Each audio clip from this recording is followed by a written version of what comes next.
కేవలం ఒకదాని న్యూమరాలజీని పట్టుకొని, కలర్స్ థెరపీని పట్టుకొని, లేకపోతే గ్రహాలను పట్టుకొని, వాస్తుని పట్టుకొని, సైంటిఫిక్ వాస్తుని పట్టుకొని అట్లా చేయడం కాదు.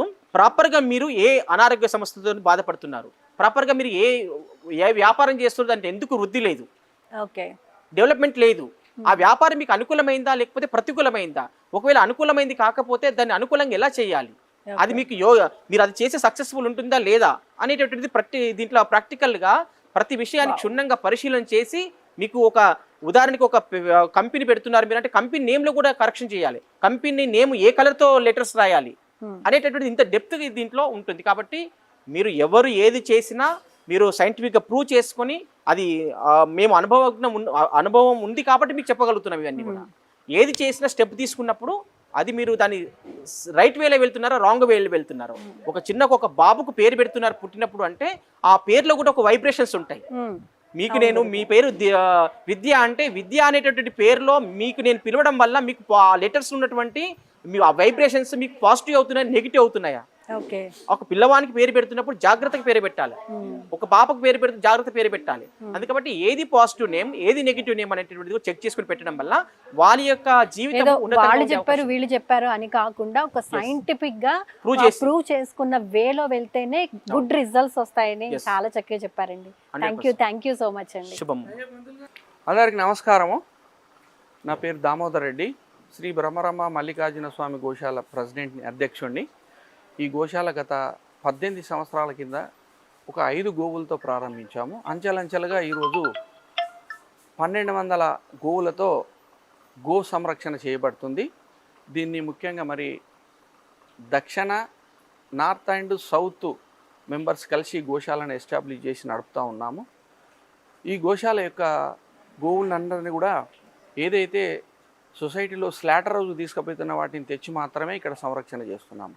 అంటే ఈ గోమాతను రాబోయే అంతరించిపోతున్న సమయంలో గోమాతను ఈ సమాజానికి భావితరాలకు అందించాలనే ఉద్దేశంతో ఈ గోశాలను నడపడం జరుగుతుంది. ఇదే కాదు, భాగ్యనగరంలో దరిదాపుగా 70-80 గోశాలలు ఉన్నాయి.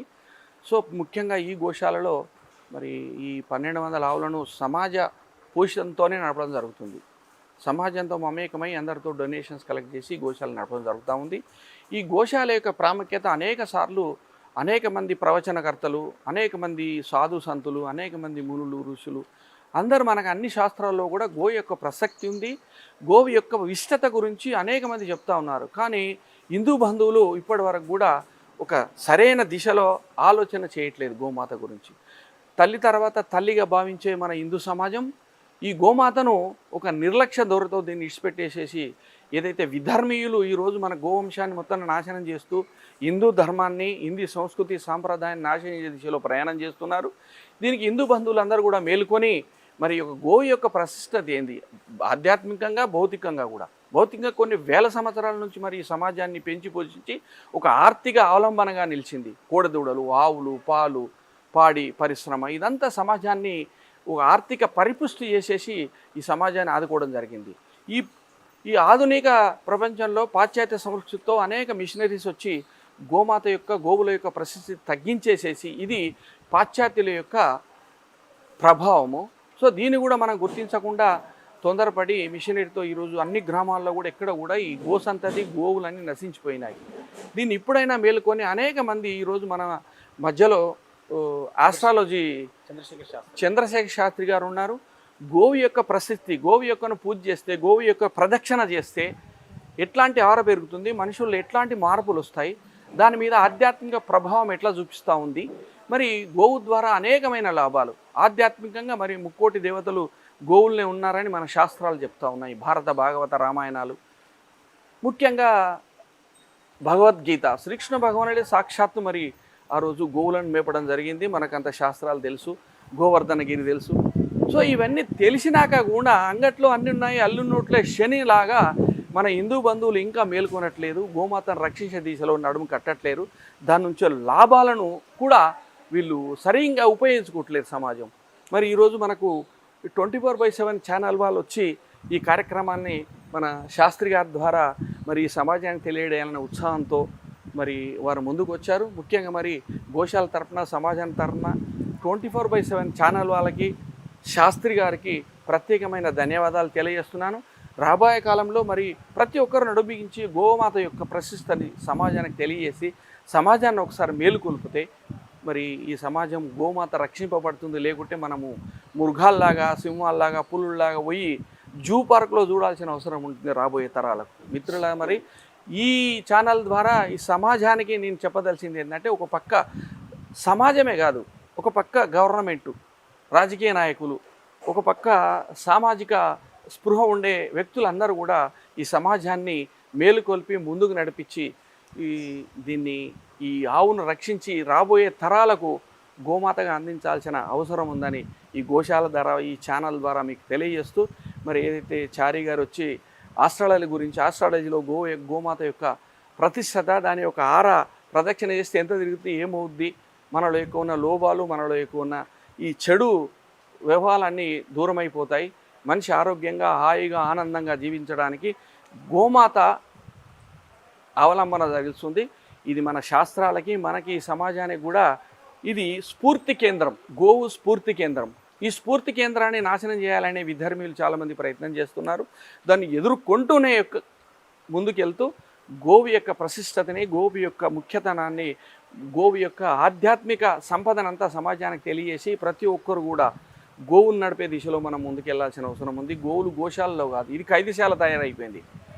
గోశాలలు ఉండాల్సింది గ్రామాల్లో ఉండాలి, రైతుల దగ్గర ఉండాలి. ఈరోజు మనం ఏదో జూ పార్క్ లాగా పెట్టి గోశాలలో చూపించేసి మనం సమాజానికి ఓహో ఆహాలు చెప్తున్నాం. ఇది కరెక్ట్ కాదని నా ఉద్దేశం. సమాజానికి కూడా చెప్తున్నాను, రాజకీయ నాయకులకు, అయితే సోషల్ వర్కర్స్ కూడా అందరికీ చెప్పడం జరుగుతూ ఉంది. ముందు గ్రామాల్లో రైతును అవేర్నెస్ చేయండి. ఎవరైతే విధర్మీయులు ఉన్నారో ఒక మాట అన్నారు, మీకు హిందువులకు బుద్ధి లేదు, హిందువులు అమ్మేవాళ్ళు హిందువులు, కొనేవాళ్ళం మేము, మీరు అమ్మే వాళ్ళని ఆపండి, మీకు కొనే వాళ్ళని కట్ చేయడం ఆపిస్తామంటున్నారు. దీన్ని దృష్టిలో ఉంచుకొని ఇప్పటి వరకు కూడా వీళ్ళు హిందువులు మేలుకోకపోతే రాబోయే కాలంలో మన యొక్క గోసంపద లుప్తమవుతుంది, భారతదేశం నాశనం అయిపోతుంది, పర్యావరణం నాశనం అవుతుంది. మరి కాబట్టి దయచేసి అందరూ కూడా ఒక పక్క ఆస్ట్రాలజీ చెప్పిన విషయాలు, ఒక పక్క పండితులు చెప్పిన విషయాలు, ఒక శాస్త్రాలు చెప్పిన విషయాలు అన్నీ దృష్టిలో ఉంచుకొని గోమాతను చేరదీస్తూ, పూజిస్తూ దాని లాభాలను పొందాలని తెలియజేస్తూ మరొక్కసారి మీకు శ్రీ బ్రహ్మరమ్మ మల్లికార్జున స్వామి గోశాల తరఫున 24/7 ఛానల్కు, యాంకర్ గారికి అందరూ కూడా ప్రత్యేకమైన ధన్యవాదాలు తెలియజేస్తూ సెలవు తీసుకుంటున్నాను. జై గోమాత, బోలో భారత్ మాతాకి, భూ మాతాకి, గంగా మాతాకి, బోలో భారత్ మాతాకి, ఫైనల్ గా గో మాతాకి జై. Hi friends, thank you for watching this video. ఈ వీడియో గనుక మీకు నచ్చినట్లయితే దయచేసి లైక్ చేయండి, షేర్ చేయండి. ముఖ్యంగా మా ఛానల్ 24/7 న్యూస్ టీవీని సబ్స్క్రైబ్ చేసుకోండి. ఆ తర్వాత మీ విలువైన అభిప్రాయాల్ని, మార్పులు, చేర్పులు, కావాల్సిన వీడియో ఏమన్నా ఉంటే మన వీడియో కింద కామెంట్ సెక్షన్లో కామెంట్ రూపంలో తెలియజేయండి. నమస్కారం, సాయిదంచిక మాట్లాడుతున్నాను. ప్లీజ్ సబ్స్క్రైబ్, షేర్, లైక్ చేయండి 24/7 టీవీ ఛానల్. హాయ్ నమస్తే, నేను మీ Sonia Akula. Please subscribe to 24/7 news TV. Hi అండి, అందరికీ నమస్తే. నేను Mankota Prasad. Please do subscribe 24/7 news TV. Political, entertainment and infotainment updates కోసం like, share, subscribe 24/7 news TV.